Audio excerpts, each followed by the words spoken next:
الفاتحة. بسم الله الرحمن الرحيم. الرحمن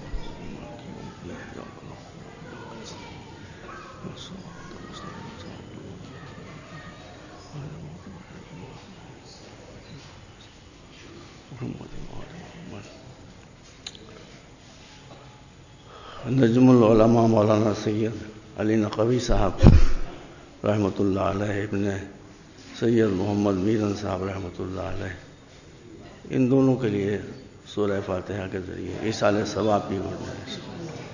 بسم اللہ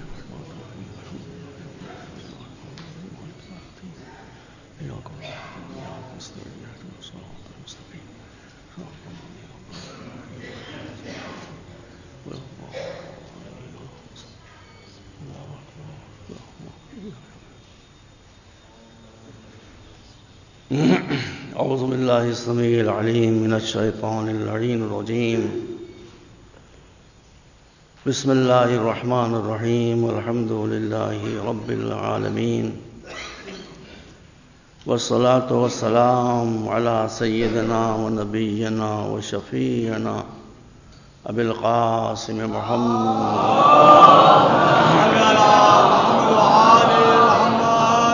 آلہ الطیبین الطاہرین المعصومین الہداة المہدیین الذین اذھب اللہ عنہم الرجس وطہرہم تطہیرا. اما بعد فقد قال اللہ سبحانہ تبارک وتعالی وهو اصدق الصادقین انما یخشی اللہ من عبادہ العلماء. صلوات محمد علیہ.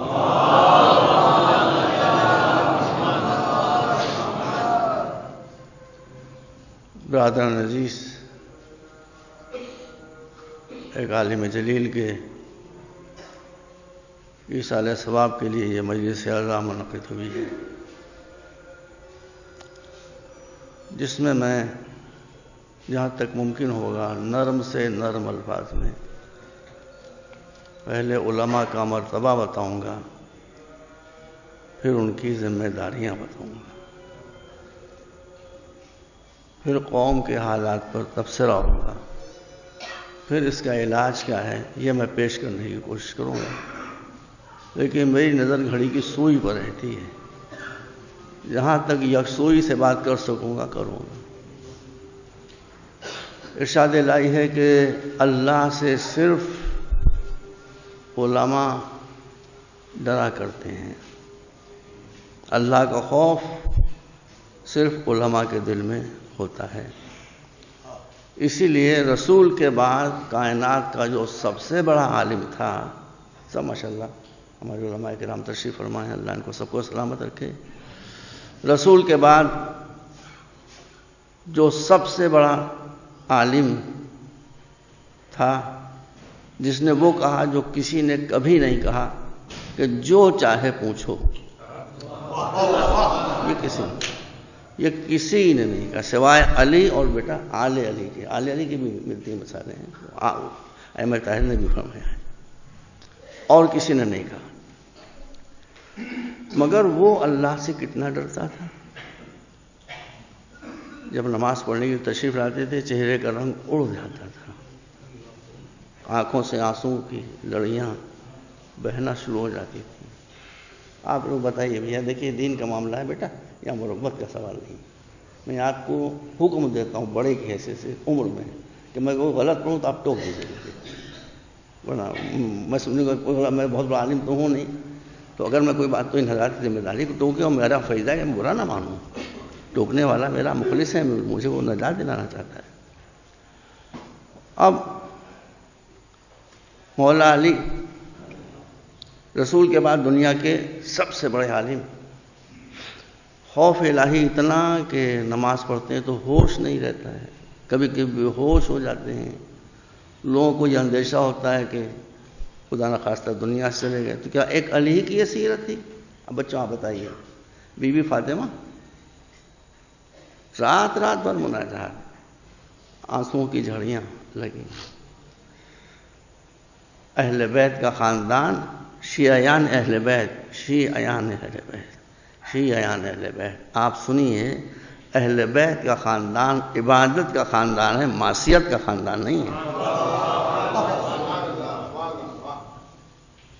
انہی نے جیسی عبادتیں کی ہیں ویسی کوئی عبادت نہیں، نہ اتنی کر سکا نہ ایسی کر سکا.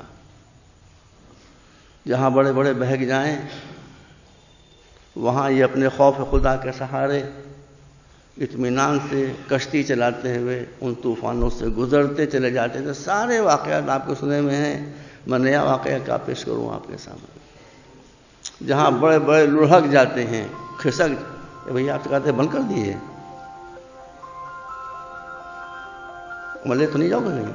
وہ ہم نے کہا تھا بند کر دو، وہ بھی ہماری تاکہ ان کو بھی بند کرنا نہیں آتا. نعرہ سلوات.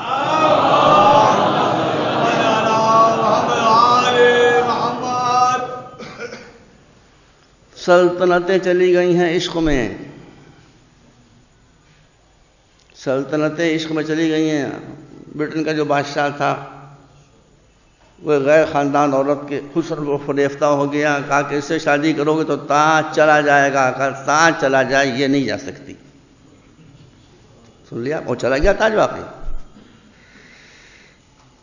دنیا عرب کی ایک مشہور ترین اور حسین ترین عورت ایک قید خانے میں بھیج دی گئی کہ یہاں جو قیدی ہے اس کو بہکا دے. اب آپ سمجھیے، امام موسیقار جوان تھے، یہ عورت بھی جوان تھی. دوسرے دن صبح کو لوگ لینے آئے کہ امام کی جو عصمت ہے اس پر داغ لگ چکا ہوگا. دروازہ کھولا گیا تو دیکھا یہ کہ ایک طرف امام سجدے میں ہیں، دوسری طرف وہ زن فاحشہ سجدے میں ہیں. اگر آپ کی عبادتیں پرخلوص ہوں تو بے عبادتوں کو عبادت دار بنا دیں گی. یہ ایک مثال ہے امام حسن کی عبادت، امام حسین کی عبادت. آپ نے شب عاشور کی مہلت دی تھی تو یہ نص سے معصوم ہے. معصوم کا ارشاد ہے کہ میں ایک رات کی مہلت لے رہا ہوں کہ میں عبادت الہی کو رخصت کروں. تم جانتے ہو کہ مجھے عبادت سے کتنا شوق ہے. اہل بیت کو عبادت کا اتنا شوق اور اہل بیت کے ماننے والوں کو عبادت سے اتنی بیزاری، کیا یہ جسٹیفائیڈ ہے؟ آپ بتائیے بیٹا، یہ جسٹیفائیڈ ہے؟ ہمیں، آپ مجھے برا بھلا کہیے لیکن اب پانی میرے سر سے اونچا ہو رہا ہے. ہمیں لڑانے کی اتنی عادت ہے. ایک زمانے میں جب یہاں شاہی تھی تو ہاتھی لڑائے جاتے تھے، پھر شاہی چلی گئی، نوابی آئی تو اس سے چھوٹے جانور لڑائے جانے لگے. پھر نوابوں کی بھی نوابی چلی گئی، چھوٹے موٹے نواب رہ گئے تو مرغے لڑانے لگے. پھر اور معاملہ گھٹا تو بٹیریں لڑنے لگیں. اب بٹیریں لڑانے کے لائق نہیں لے گا تو کہا مولویوں کو لڑاؤ.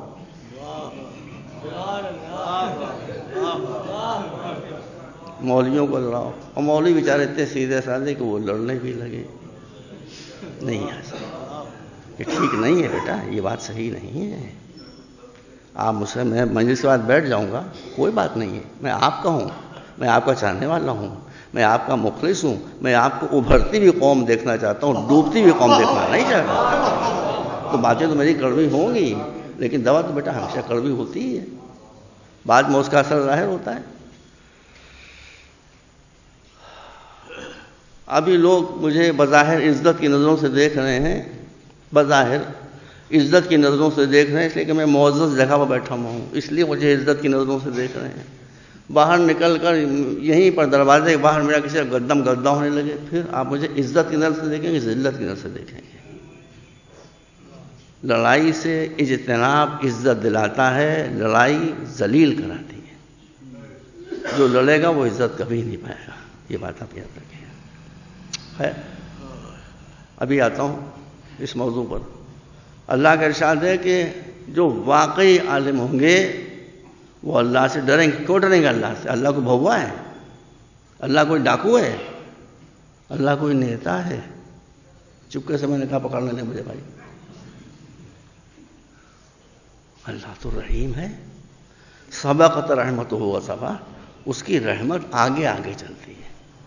رحمت آگے آگے چلتی ہے، غضب پیچھے پیچھے چلتا ہے. غضب آگے نہیں چلتا، رحمت پیچھے نہیں چلتی. اس سے کیا ڈرنا؟ رحمت، اس کا غضب بھی رحمت ہے، اس سے ڈرنا بھی رحمت ہے. کیوں؟ اس لیے اس سے ڈرنا رحمت ہے کہ ایک انسان ہو یا ایک قوم ہو، ایک انسان ہو یا ایک پوری قوم ہو جو اللہ سے ڈرتی ہے، پھر سب اس سے ڈرنے لگتے ہیں اور وہ کسی سے نہیں ڈرتا. ابھی میں نے آپ کے سامنے مولا علی کی مثال دی. نماز پڑھتے تھے تو کوئی ایکٹنگ کرتے تھے، آنسوؤں کی جھڑیاں لگ جاتی تھیں، چہرے کا رنگ زرد ہو جاتا تھا. اکیلے میں اتنا ڈر رہے ہیں. ارے محراب عبادت میں فرادہ نماز پڑھ رہے ہیں، اکیلے میں کون ہے وہاں؟ وہاں وہ ہے کہ جو ہر جگہ ہے، اس سے اتنا ڈرتے ہیں. آپ عزیزوں، آپ نے المستطرف پڑھی ہے؟ عربی ادب کی بہت مشہور کتاب ہے. خیر، المستطرف یہ عربی ادب کی بہت مشہور کتاب ہے. اس میں صاحب المستطرف جو اہل سنت سے ہیں وہ لکھتے ہیں کہ جب علی کسی میدان میں آتے تھے تو مقابلے میں 1000 ہوں یا 10,000 ہوں یا 20,000 ہوں، ہر سپاہی دوسرے سپاہی سے وصیت شروع کر دیتا تھا. علی پر 10,000 کا خوف نہیں ہوتا، 10,000 پر علی کا خوف چھا جاتا تھا. یہ ہوتا ہے خوف الہی کا نتیجہ. یہ ہوتا ہے بیٹا خوف الہی کا نتیجہ. المستطرف پڑھ لی میں نے، پڑھی پوری عربی میں ہے کہ جب علی میدان جتنا بڑا بھی لشکر ہو، ایک سپاہی دشمن کا دوسرے سے وصی کہ ہم مر جائیں تو یہ کرنا، اے خدا کرے سبھی مر جائیں. اور مرتے ہی تھے بہت کثرت سے. یہ ہے خوف خدا کا. آپ کہیں گے ایک ایسا ہو گیا، ایک ایسا نہیں ہوا. مجلس تو مجھے 1 گھنٹے میں ختم کر دینا ہے. میں نے کہا تھا ایک انسان ہو یا ایک قوم ہو، قوم بھی اگر اللہ سے ڈرے گی تو پھر وہ غیر خدا سے نہیں ڈرے گی اور غیر خدا ان سے ڈرنے لگیں گے. اب قوم کو دیکھنا ہو تو ایران کو دیکھ رہی ہے. پہلے اور مسلمان ملکوں کی حالت دیکھیے. حضرت سعودی عربیہ رضوان اللہ تعالی علیہ، نوبت آئے جلدی، ان کا حال دیکھیے. کل ہی میں نے اخبار میں دیکھا کہ سعودی عربیہ دنیا میں امریکن ہتھیاروں کا سب سے بڑا خریدار ہے. یہ نامرد لوگ یہ ہتھیار لے کر کیا کریں گے بھائی؟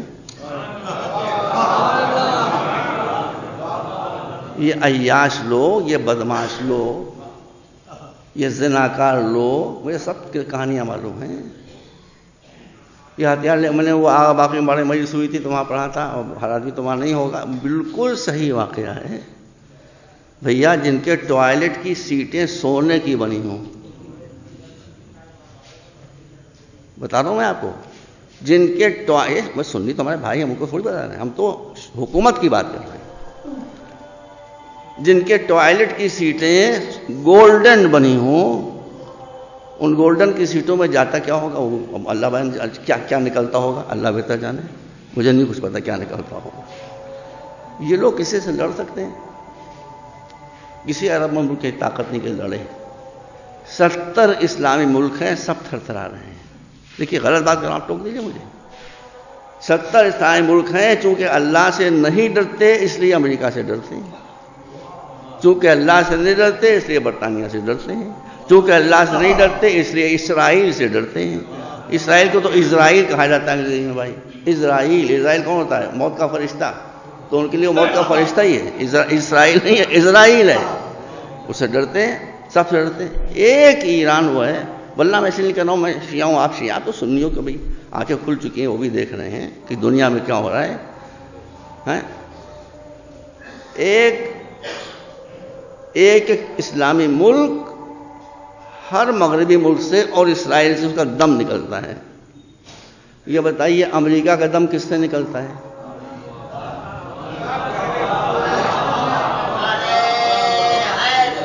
یہ بتائیے برطانیہ کا دم کس سے نکلتا ہے؟ یہ بتائیے کہ فرانس کا دم کس سے نکلتا ہے؟ ارے یہ بتائیے کہ اسرائیل کا دم کس سے نکلتا ہے؟ آئے بھی امریکہ میں گئے تھے نیتن یاہو، وہاں کے جو پرائم منسٹر ہیں، واشنگٹن میں جا کے انہوں نے امریکی سینٹ میں تقریر کی. کیا کہا انہوں نے؟ آنکھیں کھلی رکھا کیجیے، کان بھی کھلے رکھا کیجیے. کہا کہ دنیا کو صرف ایک خطرہ ہے، دنیا کو، پوری دنیا کو صرف ایک خطرہ ہے، وہ ہے ایران سے. تو آپ کا دشمن خود کہہ رہا ہے کہ پوری دنیا ایک طرف، ایران ایک طرف.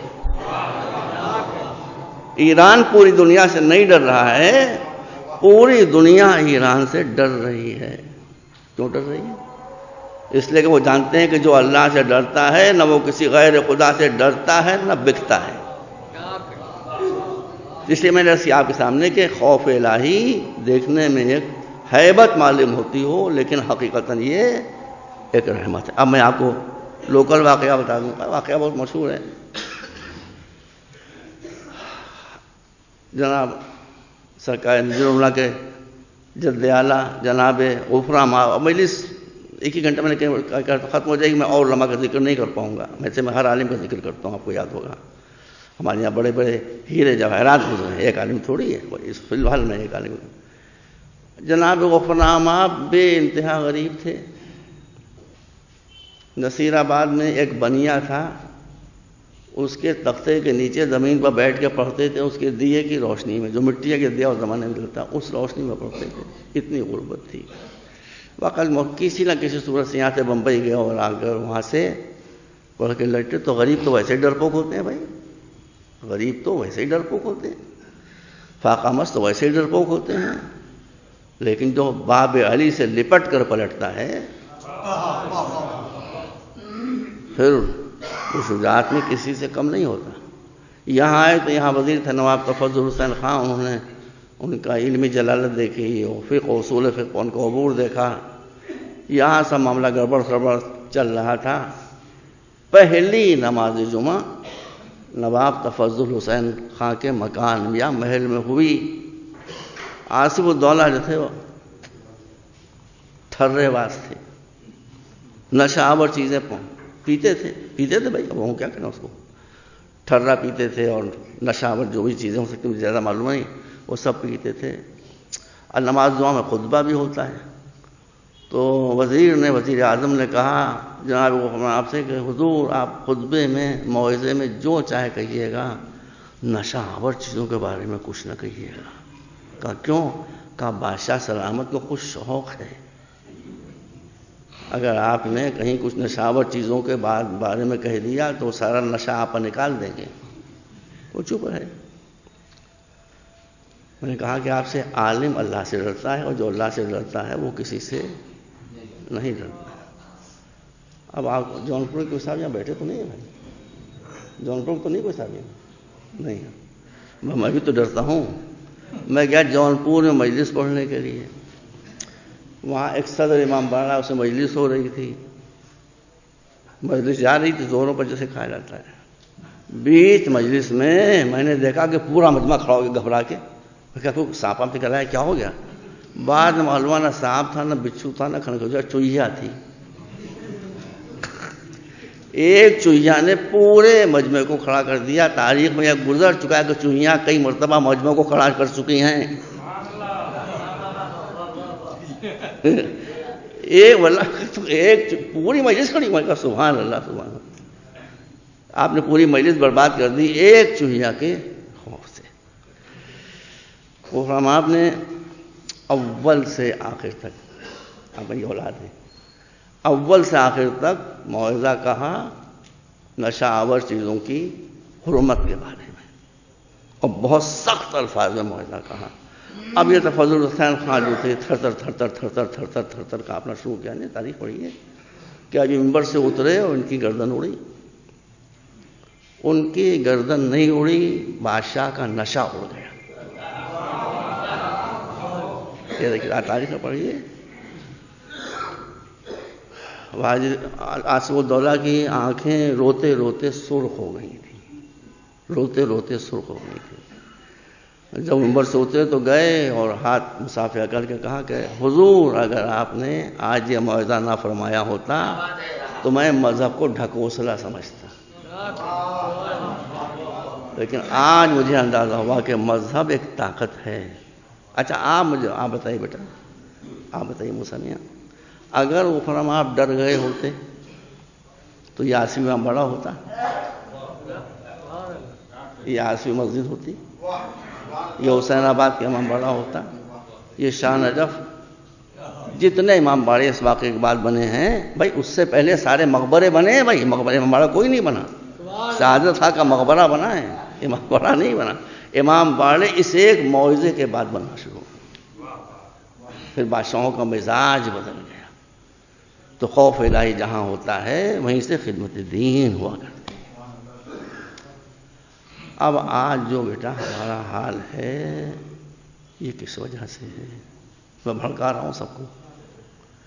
آج یہ ہمارا حال کس وجہ سے ہے؟ قوم کہاں جا رہی ہے؟ یا میرے خدا، کبھی قوم شیعہ اتنی برباد نہیں ہوئی تھی جتنی اس وقت ہے. کبھی اتنے جھگڑے نہیں ہوئے تھے جتنے اس وقت ہے. کبھی اتنی جہالت نہیں ہوئی تھی جتنی آج ہے. یہ کیوں ہوا؟ لوگوں نے، علماء نے جو یہاں تشریف لائے، انہوں نے منبر کے احترام کی وجہ سے مروت سے کام لیا. اس لیے ساری گڑبڑ ہو گئی. ان لوگوں نے نیک نیتی سے مروت سے کام لیا تھا. لوگ سمجھے ہم نے علماء کو ڈرا لیا، وہ سینے پر سوار ہو گئے. انہوں نے گردن دبانا شروع کر دی. اب صاف میں آپ کو قسم دیتا ہوں، میں یہ لائن چھوڑوں گا نہیں. آپ مجھ سے پڑھوائیں چاہے نہ پڑھوائیں، چاہے جوتے ماریں مجھے، میں نہیں چھوڑنے والا. کیونکہ ہماری ذمہ داری ہے ہم آپ کو سنبھالیں. ڈاکٹر جب کسی دیہاتی آدمی کو انجیکشن لگانے کے لیے جاتا ہے تو اس کو غصہ آتا ہے، کیوں سوئی بھونک رہے ہو، ہمارا خون نکال رہے ہو. مگر ڈاکٹر نہیں سنتا ہے، اس لیے کہ وہ ڈاکٹر اگر بیمار کے غصے سے ڈر جائے گا تو ان کا انتقال پرملال ہو جائے گا. اب آپ کو میرے خلوص پر یقین ہے تو ہو، نہ ہو تو نہ ہو. اس سے آپ آدمی گفتگو کر سکتے ہیں. میں نے خود ہی آپ سے کہا آپ مسئلے کو سمجھ لیں. 1 گھنٹے میں ساری بات تھوڑی پڑ جاتی ہے. اب قوم کہاں تک ڈوبی ہے؟ لڑنے اور لڑانے کی اتنی عادت ہو گئی ہے قوم کو بیٹا کہ اب عبادتوں کو لڑایا جا رہا ہے. عبادت کو، نماز کو عزاداری سے لڑایا جا رہا ہے. کیا یہ صحیح ہے بات؟ نماز کی قضا ہے اور عزاداری کی قضا نہیں. کتنا جہالت بھرا جملہ ہے. کتنا بھائی بیٹا، نماز کی قضا ہے، عزاداری کی قضا نہیں ہے. یہ بھائی عزاداری بھی ہمارے دین کا رکن ہے، نماز بھی ہمارے دین کا رکن ہے. ان دونوں میں لڑائی کیسی؟ عزاداری اس امام کی یاد میں ہے جس نے اپنا سر سجدے میں کٹایا تھا. میں کسی پر واللہ میں کسی پر چوٹ ووٹ نہیں کر رہا ہوں، میرا کام ہی نہیں ہے. میں سب کا احترام کرتا ہوں، لیکن جو حالت اس وقت آپ کی ہے وہ میں آپ کو بتا رہا ہوں. نماز کی قضا ہے، جیسے معلوم ہوتا ہے کہ نماز کی قضا کرنے کا حکم ہے. نماز قضا کرنا حرام ہے. نماز قضا کرنا حرام ہے. نماز قضا کرنا حرام ہے. اگر اتفاق سے کبھی انجانے میں نماز قضا ہو گئی تو گردن چھوٹے گی نہیں، اب اس کی ادا کیجیے. یہ ہے مسئلہ. بس میں آگے کا جز نہیں کہنا چاہتا. ایسا مت کیجیے. ابھی میں بمبئی گیا تھا، بھائی آپ لوگ بھی سن لیجیے، آپ ہی کو سنبھالنا ہے. مجلس پڑھ کے جب میں اترا تو ایک نوجوان میرے پیچھے پیچھے چلے، اور بھی لوگ تھے. کہنے لے مولانا صاحب ایک بات بتائیے. مولانا صاحب سمجھ گئے کیا پوچھیں گے. کہنے لے وہ کمال تو ہم لگاتے ہیں. ہمیں کبھی لگائیے بھائی، آپ کا دل چاہے لگائیے. کہا اس کا خون تو پاک ہوتا ہے. بیٹا سنو، اس کا خون تو پاک ہوتا ہے تو ہم کیا قما کے خون سے وضو کر سکتے ہیں؟ واللہ امام باڑہ صاحب مجھ سے بھگوت نہیں آسے، تم مکمل سر سے پیر نہیں سو، میں تم سے بات نہیں کرنا چاہتا. اب بتائیے، یہ بیٹا شریعت کا حال ہو رہا ہے کہ لہو سے، خون سے ہم وضو کر سکتے ہیں؟ کتنی ہندوانی رسمیں ہیں جو عزامیں اور آپ کے مذہبی رسوم میں داخل ہو چکی ہیں. دیکھیے ہم آپ کی بات مانیں گے، سر آپ کے پیروں پر رکھ کے مانیں گے، بشرطے کہ وہ بات آپ یا قرآن میں دکھا دیں یا حدیث رسول میں دکھا دیں یا کسی امام کا قول دکھا دیں، ہم سر رکھ دیں گے، کسی چوتھے کو ہم نہیں مانتے، یا قرآن یا رسول یا امام معصوم، ہم غلط کہہ رہے ہیں، یہ شریعت کے ذمہ دار ہیں، یا قرآن۔ مولا کے پاس جائیے گا، وہ کہیں گے اذا اشتبہت الامور فعلیکم بالقرآن، جب کسی امر میں تم میں جھگڑا ہو جائے تو کہیں نہ جاؤ، سیدھے قرآن کے پاس جاؤ، قرآن فیصلہ کر دے گا، اس لیے قرآن کسی کی حق کے معاملے میں مروت نہیں کرتا، وہ تو جو حق ہے وہ کہہ دے گا، نہ اس کی کسی سے رشتہ داری ہے، نہ وہ رشوت لیتا ہے، نہ کسی سے دبتا ہے۔ جب ہم قرآن کے پاس گئے تو اس نے کہا فَاسْأَلُوا أَهْلَ الذِّكْرِ إِن كُنتُمْ لَا تَعْلَمُونَ، اگر ہماری بات سمجھ میں نہیں آتی ہے تو جو وارثین قرآن ہے ان کے پاس جاؤ، بس اللہ، رسول، قرآن اور اہل بیت، ان پر ہم کو اعتبار ہے کہ دنیا کی کوئی طاقت ان کو دین کے راستے سے ٹس سے مس نہیں کر سکتی۔ یہ جو کہیں گے ہم سر آنکھوں پر رکھ لیں گے، اگر ہم کہہ رہے ہیں ہم توبہ کریں گے کہ ہم نے بہت غلط بکا، معصوم یہ فرماتے ہیں، قرآن یہ فرماتا ہے۔ اچھا بتائیے، ایک محلے میں لکھنؤ کے موسیٰ میاں، سنا ہے میں نے کہ حضرت علی کی چھٹی منائی جاتی ہے باقاعدہ، حضرت علی کی میں نے سنا ہے کہ جلوس، میں نے کس طرح کہا تک صحیح ہے کہا تک غلط ہے، کہ جلوس بھی باقاعدہ چھٹی کا جلوس نکلتا ہے۔ یہ کرشن جی کی چھٹی ہوتی ہے، حضرت علی کی چھٹی کہاں سے شروع ہو گئی؟ آپ نے حضرت علی کرشن جی کے مقابلے میں کھڑا کر دیا، ان کے برابر، یعنی بجائے اس کے کہ ہندو آپ کی رسموں سے متاثر ہوں، آپ ان کی رسموں سے متاثر ہو رہے ہیں۔ حضرت علی کی چھٹی منائی جا رہی ہے، برا نہ مانیے گا، میں اب لائن چھوڑنے والا نہیں ہوں، یا تو میں آپ کو صحیح کر دوں یا مجھے مار ڈالیں گے، قصہ ختم ہو گیا اور تیسری کو بات ہوئی ہے۔ عید کے دن لوگ کہتے ہیں ہم خوشی کیسے منائیں، آج تو حضرت علی کا 10واں ہے، کہتے ہیں کہ نہیں کہتے، بہت آپ مخلص ہیں، اہل بیت کے چاہنے والے ہیں، مگر وہ چاہنے والے جو بے معرفت و نقصان پہنچا دیتے ہیں۔ چاہیے، بے شک چاہیے، ان کی محبت کے بغیر آپ کو نجات نہیں ہو سکتی۔ علی کا 10واں کہاں لکھا ہے؟ آپ بتائیے بیٹا، قرآن میں ہے کہیں؟ رسول نے بیٹا ارشاد فرمایا ہے کہیں؟ کسی امام نے کہا ہے کہ حضرت علی کا 10واں؟ جو معصوم کہہ رہے ہیں وہ کیا کہہ رہے ہیں؟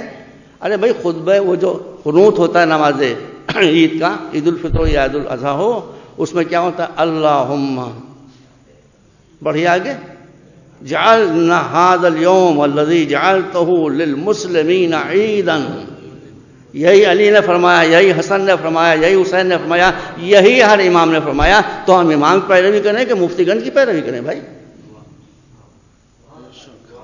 وہ کہہ رہے ہیں آج عید کا دن ہے، آپ کہہ رہے ہیں آج ماتم کا دن ہے۔ ابھی دیکھیے بات یہ ہے، یہ جو مجھ سے پوچھا گیا کہ قما کے ماتم سے جو خون بہتا ہے اس سے ہم وضو کر سکتے ہیں کہ نہیں، یہ شروع میں جب گرہ کو ڈھیل دی گئی تو پھر وہ گرہ ڈھیلی ہو گئی تو رکتا تھوڑی ہے معاملہ، بس پھر وہ بڑھتا ہی چلا جاتا ہے، بڑھتا ہی چلا جاتا ہے، بڑھتا ہی، اس لیے ہم کو انجام کو دیکھنا پڑتا ہے کہ انجام کہاں تک لے کر جائے گا۔ یہ ہے علماء کی ذمہ داری کہ وہ انجام کو دیکھیں، آغاز تو ہمیشہ بہت معصوم ہوتا ہے۔ اب اہل بیت سے بے شک، میں منبر سے غلط بات نہیں کہہ سکتا، اہل بیت سے آپ بے شک عشق کرتے ہیں، دیوانہ وار عشق کرتے ہیں، میں اس سے کیسے انکار کروں؟ لیکن میں نے عرض کیا کہ عشق اگر جہالت کے ساتھ ہو تو مصیبت بن جاتا ہے۔ میں نے ایک مجلس سے کہا تھا علماء کرام تشریف فرمائے یہاں، مجھ سے بہتر کی معلومات تازہ ہیں۔ حضرت علی نے فرمایا ہے کہ میں کسی کو بھی اپنے پہلو میں بٹھا سکتا ہوں مگر دو کو نہیں بٹھاؤں گا، ایک بھرشٹ ایک بدھو، ایک بھرشٹ ایک بیوقوف، ان کو میں اپنے ساتھ نہیں رکھوں گا، کیونکہ آپ بھرشٹ کا کوئی اعتبار نہیں، کب وہ مجھے بیچ ڈالے، بدھو مجھے نفع پہنچانا چاہے گا مگر نقصان پہنچا دے گا، اس لیے اس کے پاس عقل نہیں ہے۔ میں نے ابھی ایک جگہ مجلس پڑھ رہا تھا، میں نے عرض کیا تھا وہاں کے اوپر، اسی بات کو میں بدلے الفاظ میں عرض کر چکا ہوں، شیعہ یقیناً جنت میں جائیں گے۔ لائیے میں میرے ہاتھ پہ قرآن رکھ دیجیے، میں قرآن اٹھا کر دوں گا، شیعہ شیعہ شیعہ بے شک بے شک بے شک جنت میں جائیں گے، مگر شیعوں کی دو کیٹیگری ہیں، ایک شیعہ وہ ہے جو اپنے کو علی کا شیعہ کہتا ہے، ایک شیعہ وہ ہے جس کو علی اپنا شیعہ کہتے ہیں۔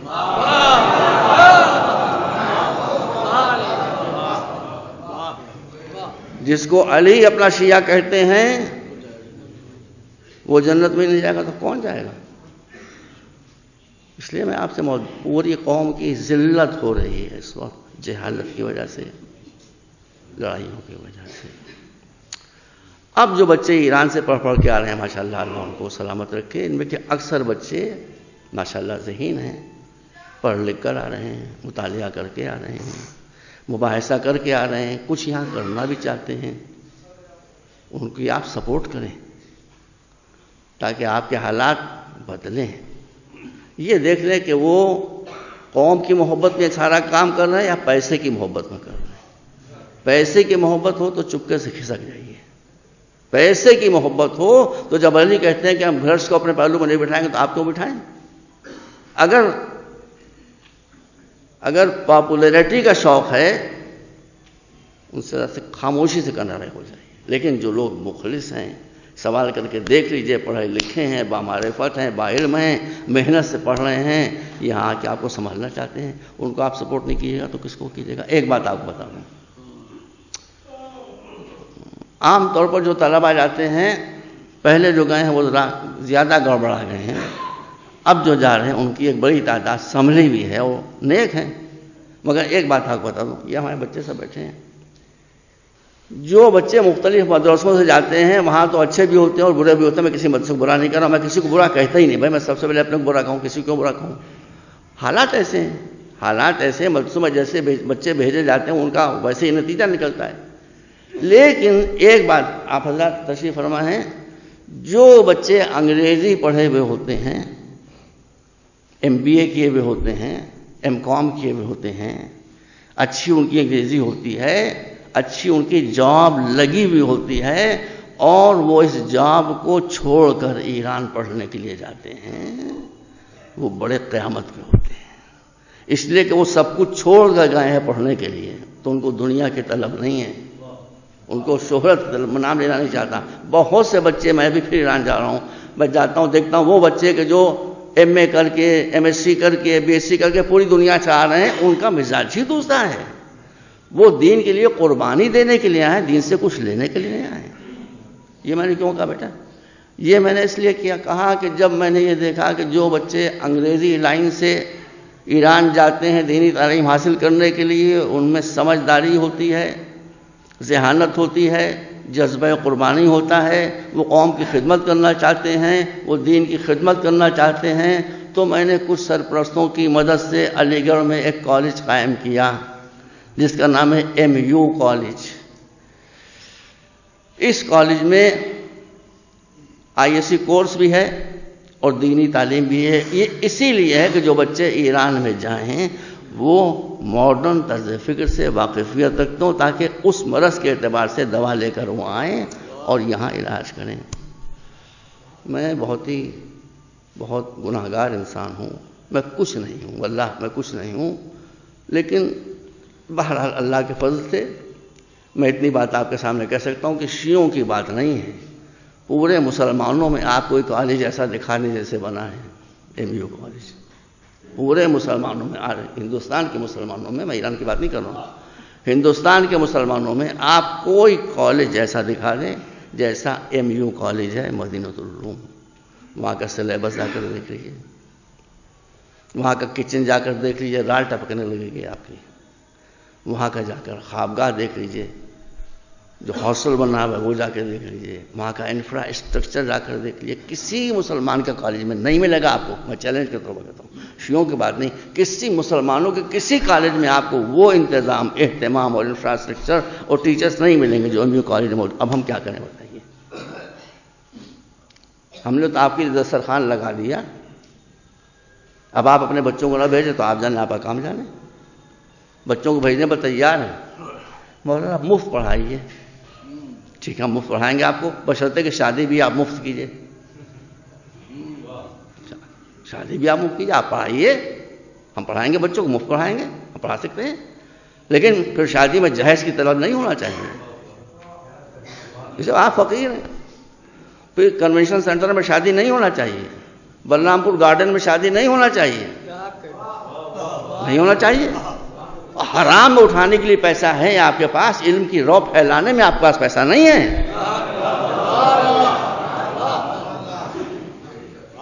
میں آپ سے گزارش کرتا ہوں ہرگز ہرگز میری بات پہ اعتبار نہ کیجیے۔ میں ایک صاحب کو ٹکٹ دے سکتا ہوں، یہاں سے علی گڑھ تک کا آپ جائیے، علی گڑھ میں دیکھ کر آئیے، کالج کو دیکھ کر آئیے، انفراسٹرکچر کو دیکھ کر آئیے، میتھڈ آف ایجوکیشن کو دیکھ کے آئیے، دینی تعلیم کو دیکھ کے آئیے، تربیت کو دیکھ کے آئیے۔ اگر آپ مطمئن ہو تو دوستوں سے بتائیے کہ جو کلب صادق میں کہا تھا وہ جھوٹ نہیں کہا تھا، وہ سچ ہے۔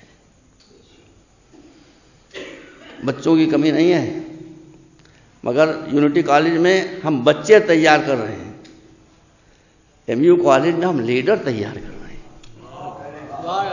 اس لیے کہ ہماری قوم لیڈر لیس ہو گئی ہے، کوئی لیڈر ہی نہیں ہے۔ جو لیڈر ہیں وہ آپ کی نظروں کے سامنے یہ لیڈر بننے کے لائق ہے، جو قوم کو بیچ کھائیں۔ ہمارے لیڈر لیس کمیونٹی، میں کسی انڈیویجول بیٹا فرد میں کبھی حملہ نہیں کرتا، میں بہت ڈرتا ہوں اس بات سے، ایک عام حالات ہے جو میں کہہ رہا ہوں آپ کے سامنے۔ اس لیے اگر آپ چاہتے ہیں کہ یہ قوم ذلت کی کھائیوں سے نکلے، عزت کی بلندیوں پر پہنچے، تو اپنے اچھے بچے، اس میں لکھا ہوا یہاں بھی شاید لگا ہوگا، میں نے کہا تھا لگا دیا جائے، جو بچے ذہین ہوں، بدھو نہ ہوں، ہیلدی ہوں، مضبوط ہوں، صورت شکل کے بھی اچھے ہوں۔ ان اللہ جمیل یحب الجمال، ایسے بچوں کو ہم لیں گے، مگر ہم ٹیسٹ اور اسکریننگ کے بعد لیں گے۔ تو میں نے آپ سامنے یہ عرض کر دیا، اگر آپ چاہتے ہیں کہ یہ قوم آگے بڑھے، جو علماء آتے ہیں وہاں پر ایران کے علماء تشریف لائے، انہوں نے جو لکھا اور جو بتایا، اس سے ہمارا روح خوش ہوئی، ہمارے خون بڑھا، ہم میں نئی طاقت پیدا ہوئی۔ اور پھر ایک بات میں آپ سے کہہ دوں کہ میرے سامنے علمی میدان میں خدمت کرتے ہوئے 25 سال ہو گئے ہیں۔ آپ پوری دنیا میں، میرے بچوں، پوری دنیا میں پوچھ لیجئے گھوم گھوم کے فیکٹ سے، اور جس اس جو کچھ کمیونیکیشن کا سسٹم ہے، میں نے کبھی کسی سے ایک پیسہ مانگا ہے نہیں، میں نے کسی مخیر انسان سے کبھی واللہ باللہ ایک پیسہ نہیں مانگا، اور مجھے فنڈز کی شارٹیج بھی کبھی نہیں ہوتی، اس لیے کہ وَمَن يَتَوَكَّلْ عَلَى اللَّهِ فَهُوَ حَسْبُهُ، جو اللہ پر بھروسہ کرتا ہے اللہ اس کی کفالت خود کیا کرتا ہے۔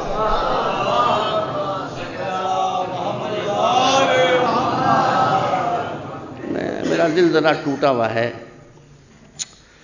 ہم 5 بھائی تھے، سب سے بڑے تھے مولانا کلب عابد صاحب، اس کے بعد تھے کلب ہادی صاحب جو پاکستان میں تھے، اس کے بعد تھے کلب باقر صاحب جو پاکستان میں تھے، اس کے بعد میں تھا اور میرا چھوٹا بھائی کلب محسن۔ سب سے پہلے مولانا کلب عابد صاحب کا انتقال ہوا جو سب سے بڑے تھے، پھر کلب ہادی صاحب کا انتقال ہوا جو ان سے چھوٹے تھے، پھر کلب باقر صاحب کا انتقال ہوا جو ان سے چھوٹے تھے۔ اب میں بیٹھا ہوا تھا کہ میرا نمبر ہے، میرا چھوٹا بھائی لائن توڑ کے آگے بڑھ گیا، اللہ کی مرضی، میں بھی اب چراغ سہاری ہوں۔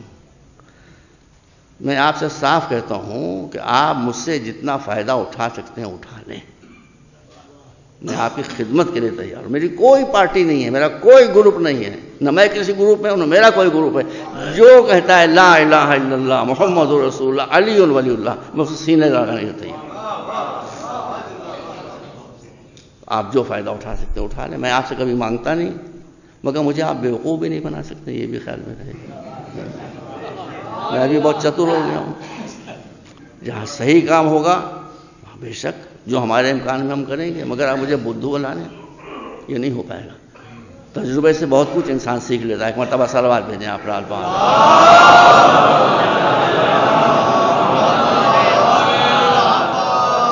بہت سی باتیں میرے ذہن میں تھیں، لیکن بعد میں پی گیا کہ پہلے ہی دن کہیں آپ مجھ سے بالکل ناراض ہو جائیں کہ مجلسوں سے بھاگنا شروع کر دیں، تب بھی مجھ سے میں خوراک دوں گا آپ کو، دھیرے دھیرے دھیرے دھیرے دھیرے دھیرے آپ کو خوراک دیتا رہوں گا۔ بس اتنا آپ اپنے ذہن میں رکھیں۔ بے شک میں مولا کا دربار ہے، واللہ میں غلط نہیں کروں۔ انسان ایکٹنگ کر سکتا ہے کہ حسین کا نام آیا اور رونے لگا، مولا علی کا نام آیا چہرہ کھل اٹھا، بے شک آپ علی سے محبت کرتے ہیں، اہل بیت سب سے محبت کرتے ہیں، مگر علی معاذ اللہ استغفر اللہ وہ کوئی ملائم سنگھ تھے معاذ اللہ استغفر اللہ، یا اکھلیش یادو تھے، کیا تھے؟ ان کے پیش نظر دنیا کی کوئی خواہش نہیں تھی، نہ نام نہ شہرت نہ پیسہ، کچھ نہیں، اسلام ان کا مشن تھا۔ مشن اسی وقت آگے بڑھتا ہے جب قربانیاں پیش کی جائیں۔ اس لیے میں چاہتا ہوں آپ علی کے شیعہ تو آپ علی کی لائن پا جائیں، آپس کے اختلافات ختم ہوں۔ ہم بہت ذلیل ہو رہے ہیں، ہماری کوئی پوزیشن نہیں ہے۔ کہاں ہے کوئی پوزیشن آپ کی؟ لکھنؤ میں مولانا موسیٰ صاحب تقریباً، اب تو مجھے کم وقت غصہ آ جاتا ہے، مجھے کبھی غصہ نہیں اب آ جاتا ہے۔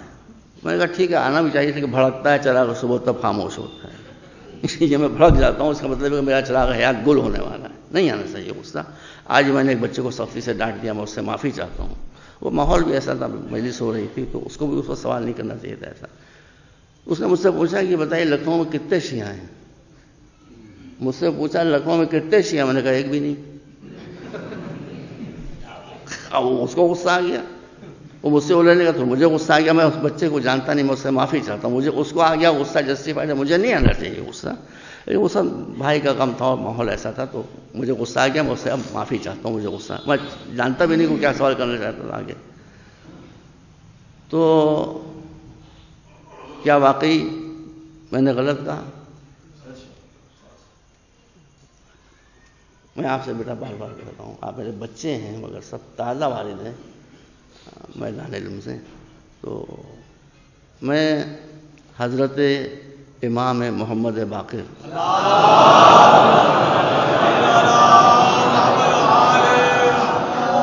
علیہ السلام کا قول پیش کر رہا ہوں اصول کافی سے۔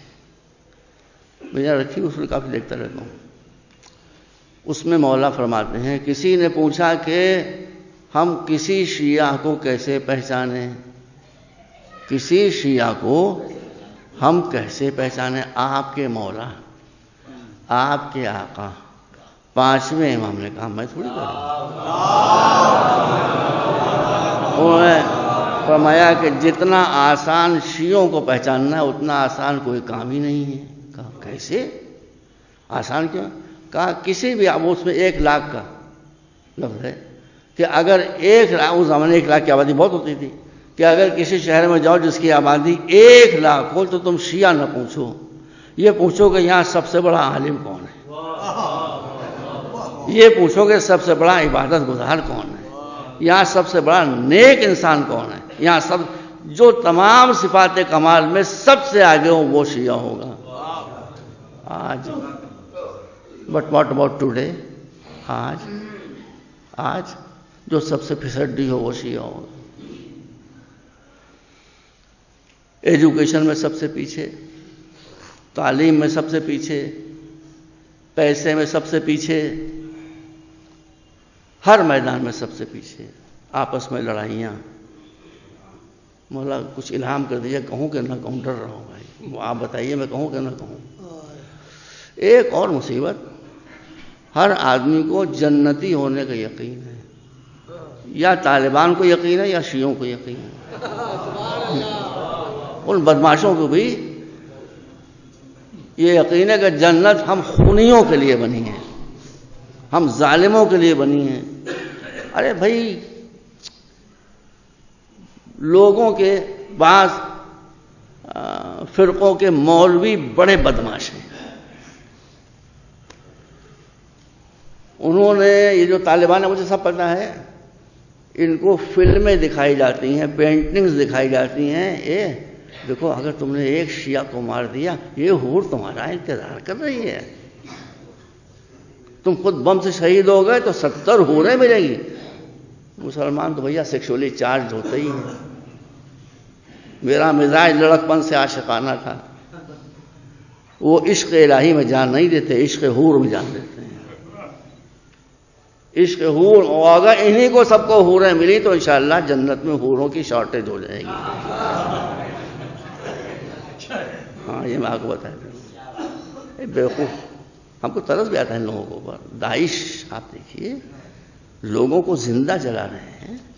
اسلام میں آپ چونٹی کو نہیں جلا سکتے، بیٹا میں غلط کہہ رہا ہوں؟ ایک موم بتی جل رہی ہے، آپ چونٹی اٹھائیے، بے جان بتائی اتنی سی، آپ اس کو جلا دیجئے، اس کی اجازت ہے شریعت میں؟ ہرگز نہیں ہے۔ بہت بڑا، جو اسلام چونٹی کو جلانے کی اجازت نہ دے، اس اسلام کے نام پر آپ زندہ انسانوں کو جلا رہے ہیں۔ ان کا کلیجہ چاک کر کر کے، سینہ چاک کر کر کے ان کا کلیجہ نکال نکال کر چبا رہے ہیں، معصوم بچوں کی ٹانگیں چیر رہے ہیں۔ سنی سنیں تو سنیں، ہم سنیوں کو تھوڑی کہہ رہے ہیں، ہم تو خوارج کی بات کہہ رہے ہیں۔ یہ سارے خارجائٹس ہیں، سنی تھوڑی ہیں، خارجائٹس ہیں۔ وہ تو ہمیشہ سے ایسے ہیں، مولا علی کے زمانے میں ایسے ہی کم بخری ہے۔ اسی لیے مولانا نے کہا تھا کہ جب تک میری ذات پر ظلم کرتے رہو گے تمہارے خلاف ایکشن نہیں ہوگا، لیکن خلق خدا پر ظلم ہوگا تو نہ یہ ہاتھ بدلا ہے نہ یہ تلوار بدلی ہے، بوٹیاں اڑا دوں گا تمہاری، مولانا نے بوٹیاں اڑا دی۔ تو میرے عزیزوں بہت خراب زمانہ ہے، آپ کی مدد کے لیے کوئی نہیں آئے گا۔ ابھی میں پرسنل بورڈ کے جلسے میں جا رہا ہوں، مجھے کچھ نہیں معلوم ہے کہ وہاں حشر کیا ہوگا، اس لیے کہ وہاں بہت سی ایسی باتیں ہوتی ہیں جس پر میرا ضمیر مطمئن نہیں ہے۔ میں کسی وقت بھی استعفیٰ دے سکتا ہوں، ہو سکتا ہے کچھ بھی ہو، کوشش کروں گا کہ لگا رہوں بہرحال۔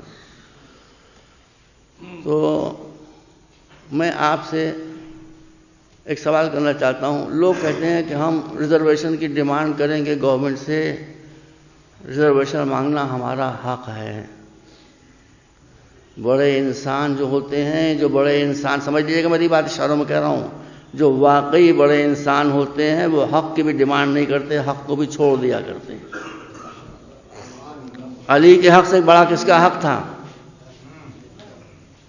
چھوڑ دیا نا، کہ میں اس حق کا محتاج نہیں ہوں، دنیا میری محتاج۔ آپ 67 برس سے ریزرویشن مانگ رہے ہیں، آج تک آپ کو سوائے ٹھینگے کے کیا ملا بتائیے؟ کچھ ملا؟ لوگ بگڑ جاتے ہیں اس پر کہ آپ ریزرویشن ہی، ہاں میں کرتا ہوں مخالفت، اس لیے کہ ریزرویشن سے اسلام کی اسپرٹ ختم ہو جاتی ہے۔ ریزرویشن آپ کو بتاتا ہے کہ آپ کو دوسروں کا محتاج ہونا پڑے گا۔ اسلام کہتا ہے مسلمان وہ ہے جو کسی کا محتاج نہ ہو، جو صرف اللہ سے مانگے۔ 67 برس آپ نے اگر مسلمانوں نے اپنے کو بنایا ہوتا، آج حالات بدل گئے ہوتے۔ نہ مانگیے کچھ، مانگنے سے آپ کی عزت، بھائی وہاں سے اگر کچھ مل بھی گیا تو بیچ میں جو کرپٹ بیوروکریسی بیٹھی ہوئی ہے، جو ہر قسم کا جال فریب کرتی ہے، وہ کہاں آپ کو آپ کہاں پہنچنے دے گی؟ اس لیے میں آپ سے بھی گزارش کر رہا ہوں، کوئی کچھ آپ کو نہیں دے گا۔ ارے میں نے آغا باقی والی مجلس پڑھا تھا، سپا آپ کو دے گی کچھ، بی ایس پی آپ کو کچھ دے گی، کانگریس آپ کو دے گی کچھ، بی جے پی آپ کو کچھ دے گی؟ کچھ نہیں دے گی، کچھ نہیں دے گی۔ اس لیے نہیں دے گی کہ آپ کو جو بننا ہے آپ خود بنیں۔ میں کسی کو برا نہیں کہہ رہا ہوں، سن لیجیے۔ ایس پی اللہ ہے، بتائیے بیٹا، ایس پی اللہ ہے، بی جے پی اللہ ہے، بی ایس پی اللہ ہے، اور جو پارٹیاں ہیں وہ سب اللہ ہیں۔ اللہ اور قادر مطلق ہونے کے بعد بھی اس کے خزانوں کا شمار نہیں، مگر وہ یہ کہتا ہے ان اللہ لا یغیر ما بقوم حتی یغیروا ما بانفسہم۔ ہم کسی کو پھوکٹ میں نہیں دیتے، ہم سے کچھ لینا ہے تو پہلے اپنے کو بدلو، تو جب وہ بدلے بغیر نہیں دے گا تو یہ بدلے بغیر کہاں سے دیں گے؟ صلوات پر محمد وآل محمد۔ بس مجلس کا وقت ختم ہو گیا۔ سب سے پہلے میری آپ سے کوشش یہ ہے، جہالت کو قوم سے مٹائیے، غربت کو قوم سے مٹائیے، آپس کے اختلاف کو قوم سے مٹائیے۔ بیٹا آپ کو میں قسم دیتا ہوں، میرا دل دکھا ہوا ہے بہت، اگر میں غلط کہہ رہا ہوں آپ ٹوک دیجیے، واللہ میں آپ کو قسم دیتا ہوں۔ آپ کہتے ہیں سارا مفتی گنج کاٹ کے جنت میں داخل کر دیا جائے گا، خدا کرے ایسا ہی ہو۔ پورا جوہری محلہ کاٹ کر جنت میں ڈال دیا جائے گا، خدا کرے کیسے ہی ہو۔ پورا مہدی گنج کاٹ کے، کشمیری محلہ، رستم، یہ سب کاٹ کے جنت میں داخل، آپ کہتے ہیں نا یہ؟ قرآن کیا کہتا ہے؟ قرآن نے اتمام حجت کر دیا ہے، اس نے بتا دیا ہے کہ جو جہنم میں جانے والے ہوتے ہیں ان پر دنیا میں کیا عذاب ہوتا ہے بیٹا کہ نہیں؟ بتاؤ قرآن میں کہ وہ زور ہے، بنی اسرائیل نے جب بدماشیاں کی، ظلم و ستم کیا تو شاہی ختم ہو گئی، حکومت چلی گئی، بھیک مانگنے لگے۔ قرآن کیا کہتا ہے؟ قرآن نے کہا وَضُرِبَتْ عَلَيْهِمُ الذِّلَّةُ وَالْمَسْكَنَةُ۔ جب انہوں نے حد سے زیادہ ظلم کیا، بدماشیاں کی، ہم سے منہ موڑا، تو ہم نے ان کو دنیا میں یہ سزا دی، دو مارے ماری ہم نے ان کو، ایک ذلت، ایک غریبی۔ What's your position? آپ کے حالات کیا ہیں بتائیے؟ ذلت ہے آپ کے مقدر میں کہ نہیں؟ کوئی سنتا ہے آپ کی؟ بی ایس پی میں کچھ آپ کی پہنچ ہے؟ ایس پی میں کچھ آپ کی پہنچ ہے؟ کس پارٹی میں آپ کی کوئی آواز ہے بتائیے مجھے؟ غربت جو ہے وہ آپ کے نظروں کے سامنے ہے. آپ زبان سے کہہ رہے ہیں کہ ہم جنت کے مستحق ہیں، اور اللہ آپ کی پوزیشن دکھا کے بتا رہا ہے کہ آپ خدا نہ خواستہ اس کی رحمت پلٹے گی انشاءاللہ، مگر توبہ کیجئے، اپنے کو بدلیے. دوسری علامت کیا، میں آیت نہیں پڑھ رہا ہوں، آپ کو شک کا پڑھ دوں گا. دوسری علامت یہ ہے کہ جب کوئی قوم بدماشی کرتی ہے اور ہمارے بتائے ہوئے راستے سے ہٹتی ہے تو ہم اس کو ٹکڑیوں میں بانٹ دیتے ہیں. ہے کہ نہیں ہے؟ ٹکڑیوں میں بانٹ دیتے ہیں اور ایک ٹکڑی کو دوسری ٹکڑی سے لڑا دیتے ہیں. ہو رہا ہے کہ نہیں ہو رہا ہے؟ ہو رہا ہے کہ نہیں ہو رہا ہے؟ بتائیے. سے توبہ کیجیے، جہنم کا مستحق ہو کے جنت میں جانے کے خواب نہ دیکھیے. انما یتقبل اللہ من المتقین. بس آخری ٹکڑا، نماز ہو، روزہ ہو، حج ہو، بڑی سے بڑی عبادت ہو، مجلس ہو، ماتم ہو، کچھ بھی ہو، سب آپ کو جنت میں پہنچا سکتا ہے. ایک آنسو غم حسین میں آپ کو جنت میں پہنچا سکتا ہے، مگر ایک شرط لگی ہے کہ ہم پاکیزہ لوگوں کی عبادتوں کو قبول کرتے ہیں، گندے لوگوں کی عبادتوں کو قبول نہیں کرتے. تو اگر پاکیزگی کردار کے ساتھ ایک آنسو غم حسین میں نکل آیا ہے تو آپ بالکل جنت میں جائیں گے. لیکن اگر شو کے لیے ہے، شریعت کو پامال کر کے ہے، بد اخلاقیاں اختیار کر کے ہے، لوگوں کو ستا کے forget about it، پوری زندگی آپ ایک سجدے میں گزار دیں، کچھ حاصل ہونے والا نہیں. یہ سب بیٹا میں جاہل آدمی، سب نہج البلاغہ موجود ہے. جہاں آپ کہیں میں پٹ سے مولا کا ارشاد آپ کے سامنے پیش کر دوں. میں پڑھ رہا ہوں، ترجمہ بھی نہیں کروں گا، آپ بتا دیجیے کہ کیا ترجمہ ہے اس کا. مولا فرماتے ہیں کم من صائم لیس لہ من صیامہ الا الجوع والظما وکم من قائم لیس لہ من قیامہ الا السحر ولنا حبذا نوم الاکیاس واختارہم. ہے قرآن نجم البلاغہ میں کہ نہیں ہے؟ اس کا ترجمہ ان سے کرائیے. جو میں نے کہا ہے مولا کے قول کا ترجمہ ہے. پاکیزگی کردار سب سے اہم ہے، روح کا پاک ہونا. جب آپ کوئی گناہ کرتے ہیں تو روح زخمی ہو جاتی ہے، جھوٹ بولتے ہیں روح زخمی ہو جاتی ہے، رشوت لیتے ہیں روح زخمی ہو جاتی ہے، خدا خاصا ڈرنک کرتے ہیں روح زخمی ہو جاتی ہے. یہ زخمی روح آپ کو جنت تک پہنچائے گی. روح میں جب طاقت ہوگی تبھی تو آپ جنت تک پہنچیں گے. کمزور روح کیسے آپ کو پہنچائے گی؟ اس لیے میری آپ سے مؤدبانہ گزارش ہے، کوئی آپ کی حالت نہیں بدلے گا. اپنی حالت کو دیکھیے، اگر آپ سیٹسفائیڈ ہیں تو اسی حالت کو رہنے دیجیے، نہیں تو آپ کو بدلنا پڑے گا. سب سے پہلے آپ کو جہالت کو مٹانا پڑے گا، غربت کو مٹانا پڑے گا، اور آپس کے جھگڑوں کو مٹانا پڑے گا. اس کے بغیر کچھ نہیں ہوتا. علماء کا کام یہی ہے. بس مولانا سید علی صاحب کو اللہ مقامہ. انسان کا کردار مصیبتوں میں کھلتا ہے. آپ کو معلوم ہوگا کہ مولانا مرحوم کا ایک جوان بیٹا روفی، بالکل جوان، میرا خیال ہے 20-22 برس کا تھا، انتقال کر گیا. نخاس سے تال کٹوری کربلا میت لے جائی جائے. جوان بیٹا ہے، سمجھ لیجیے، جوان بیٹا ہے، پڑھا لکھا لڑکا. قیامت آ گئی. مگر میں آپ کے سامنے قسم کھا کہتا ہوں، میں مولانا صاحب کے ساتھ پہلو بپہلو چل رہا تھا. نخاس سے لے کر کربلا تال کٹورا تک ان کی زبان پر بس بیٹا ایک جملہ تھا، الحمدللہ الحمدللہ الحمدللہ الحمدللہ الحمدللہ. آنکھوں سے آنسو بہہ رہے تھے. وہ تو فطرت کا تقاضا ہے، لیکن شکوہ نہیں تھا. الحمدللہ الحمدللہ. یہ ایمان کی علامت ہوتی ہے. مشکل میں، سختی میں، مصیبت میں جب انسان اللہ کو یاد کرتا ہے تو یہ اس کے ایمان کی علامت ہوتی ہے. بس میں اب زیادہ عرض نہیں کر سکتا ہوں. ان کے صاحبزادے ہیں مولانا سیف عباس صاحب، اللہ ان کو سلامت رکھے. دیکھیے یہ شخص کام کر رہا ہے، یہ آپ دیکھ رہے ہیں. یہ اس حسینیے کی وہ شکستہ حالت مجھے یاد ہے. کیا شکستہ حالت تھی؟ آج چمچما رہا ہے، چھوٹا موٹا تاج محل ہو رہا ہے. ہو رہا کہ نہیں؟ کیا سفیدی اس میں، کیا اس میں آنکھ پاشی کی گئی. سامنے مجھے ابھی آ کے دیکھا، ادھر ہی بہت کچھ بنا ہوا ہے. تو جو کام کرنے والے لوگ ہیں ان کی آپ سپورٹ کریں، ان کو آپ آگے بڑھائیں. باقی لوگوں کی طرف آپ کو زیادہ توجہ کرنے کی ضرورت نہیں. ایک بات بتا کر میں، علماء بھی معصوم نہیں ہوتے ہیں بیٹا، معاف کرنا. علماء معصوم نہیں ہوتے ہیں، علماء کے شایان شان نہیں ہیں، علماء کے شایان شان نہیں ہے کہ وہ یا ان کے نمائندے ان کی ترویج تصویروں کے ذریعے کریں. Not allowed. میں اس کو بالکل پسند نہیں کرتا. کیلنڈر آتے ہیں چھپ چھپ کے، اس میں مرزا کی تصویر لگی ہے، وہ کیلنڈر لگا دیتے ہیں مسجدوں میں. مسجد میں جاندار کی تصویر لگ سکتی ہے؟ نہیں لگ سکتی.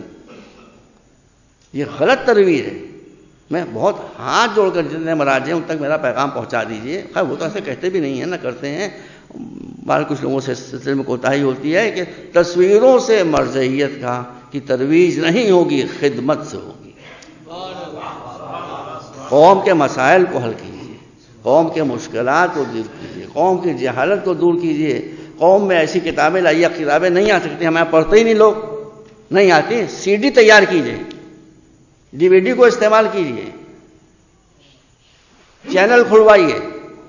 ایک الحمدللہ اللہ کا شکر ہے ایک چینل ویل موجود ہے آپ کے یہاں، ایک ہادی چینل موجود ہے، ایران سے آ رہا ہے، اردو کا اس کا ورژن بھی آ رہا ہے. ایک نسبتاً چھوٹا چینل حسینی چینل لکھنؤ سے چل رہا، آپریٹ ہو رہا ہے. کم سے کم آپ اور اپنے بچوں کو ان چینل کے جو اچھے اچھے پروگرام آ رہے ہیں وہی دکھائیں. آپ کو پڑھنا نہیں آتا ہے، آپ کو دیکھنا تو آتا ہے.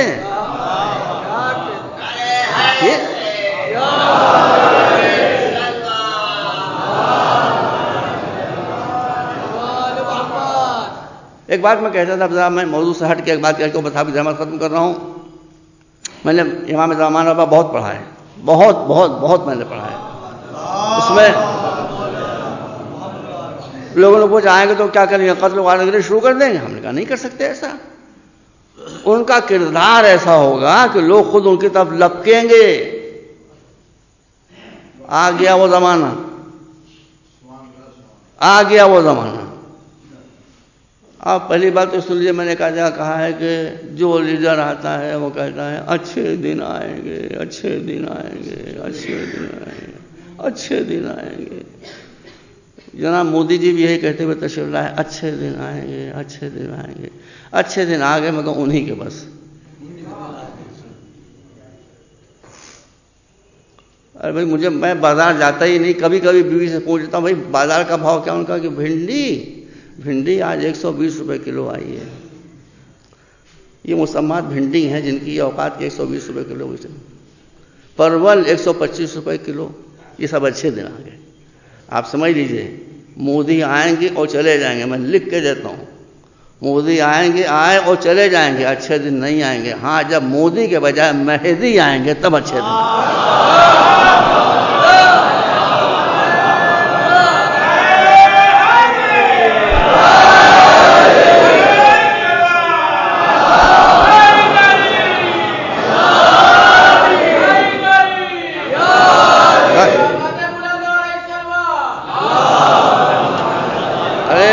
ابھی ایک نیا بھیا عزیزہ میں نیا انقلاب دیکھا ہے، آپ بھی دیکھیے.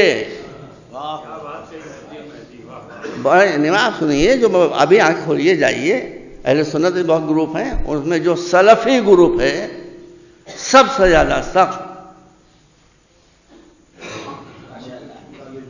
ہے مسجد ابو طالب. ہمیں نہیں معلوم کیا کہہ رہے ہیں ہم.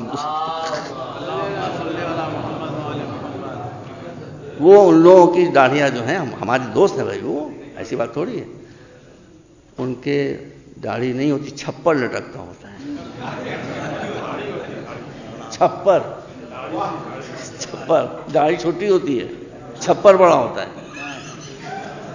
آج آپ جائیے ذرا چپکے سے ان کے بازاروں میں دیکھیے وہ کیا کہتے پھر رہے ہیں. بھیا میں سن کے بتا رہا ہوں آپ کو. ارے واللہ یہ معجزہ ہے امام کا. وہ کہتے پھر رہے ہیں لوگوں سے تیار ہو جائیے، تیار ہو جائیے، تیار ہو جائیے، تیار ہو جائیے، امام مہدی آنے والے، امام مہدی آنے والے، امام مہدی آنے والے ہیں. دیکھ لیں، میں نے خود دیکھا. ایک تیار کرے، بس تیار ہو جائیے. تو وہ تیار ہو رہے ہیں، آپ تیار نہ ہوں، اصل تو آپ ہی ہیں. آپ بھی تیار ہو جائیں. امام کے لشکر میں کوئی قید نہیں ہے، کوئی بھی آ سکتا ہے. بس مجلس ختم. امام کے لشکر میں کوئی بھی آ سکتا ہے، مگر ایک شرط ایسی لگی ہے کہ لشکر کی تعداد بہت کم ہو جائے گی. سید قید نہیں ثواب بناتے ڈھکوسلے. کالے اور گورے کی قید نہیں ہے، عربی اور جمی قید نہیں. ایک شرط لگی ہے کہ امام اپنے لشکر میں صرف اور صرف اور صرف اس کو روئیں گے جس نے کبھی کسی پر انیائے نہ کیا ہو، ظلم نہ کیا ہو، اتیاچار نہ کیا ہو. اس ظلم سے خاص طور پر بچیے اگر آپ امام کے لشکر میں شامل ہونا چاہتے ہیں. اس لیے ہے کہ وہ ظلم مٹانے کے لیے آ رہے ہیں، تو جو کرمنل اس کو اپنے لشکر میں کیسے لے سکتے ہیں؟ بس مجلس ختم ہو گئی، امام ظہور فرمائیں گے. مکے میں ظہور ہوگا، آپ حضرات اس سے بہتر جانتے ہیں. سب سے پہلے مولا سفر کریں گے کربلا محلہ کا. کربلا محلہ تشریف لائیں گے. میں بھی کئی مرتبہ مولا کی خدمت جا چکا ہوں، آپ حضرات متعدد مرتبہ تشریف لے گئے ہوں. جاتے ہی ہم کہتے ہیں السلام علیکم یا ابا عبداللہ. مولا جواب ضرور دیتے ہوں گے مگر ہم سن نہیں پاتے جواب. ہم جواب ضرور دیں گے، لیکن جب امام تشریف لائیں گے جو فرزند حسین ہے تو آنے بعد کہیں گے السلام علیکم یا جدہ، اے میرے جد نامدار آپ پر میرا سلام. تب ادھر سے جواب آئے گا وعلیک السلام یا بنی، میرے لال تجھ پر بھی میرا سلام. جواب یہیں پر ختم نہیں ہو جائے گا، جواب آگے بڑھے گا. میرے لال میں تیرے لشکر کو دیکھ رہا ہوں، تیرا یہ طاقتور لشکر میں دیکھ رہا ہوں، یہ عظیم لشکر میں دیکھ رہا ہوں. اے میرے لال اگر یہ لشکر کربلا میں موجود ہوتا تو میرا علی اکبر شہید نہ ہوتا، میرا قاسم شہید نہ ہوتا، میرا اصغر شہید نہ ہوتا. امام کے آنے کی ایک جو سب سے اہم غرض ہے وہ یہ ہے کہ دنیا میں انصاف قائم کریں، بھوک کا خاتمہ ہو جائے، جہالت کا خاتمہ ہو جائے، غربت کا خاتمہ ہو جائے، بیماریوں کا خاتمہ ہو جائے، مصیبتوں کا خاتمہ ہو جائے. امام دنیا میں تشریف لائیں گے تو وہ مظلوم خون جو کربلا میں بہایا گیا تھا، چونکہ وہ دنیا کا سب سے بڑا ظلم تھا، اس لیے اس کے ملزموں کو امام ضرور اپنی تلوار پر رکھیں گے اور خون حسین کا بدلہ لیں گے.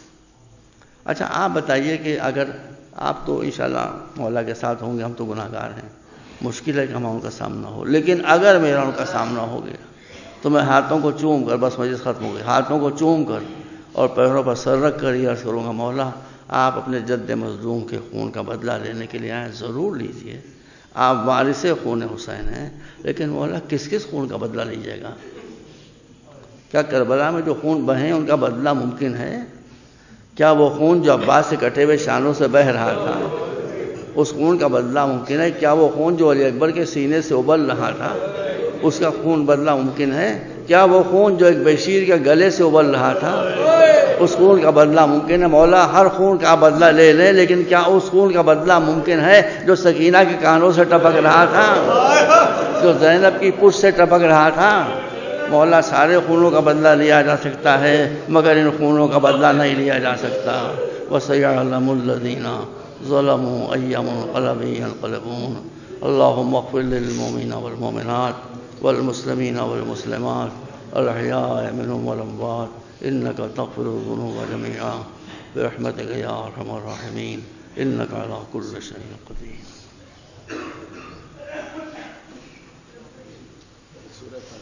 ایک مرتبہ پھر سورہ فاتحہ کی تلاوت فرما کر سرکار نجم العلماء سید علی نقوی صاحب مرحوم کی روح کے لیے ایصال ثواب فرمائیں. بسم اللہ الرحمن الرحیم.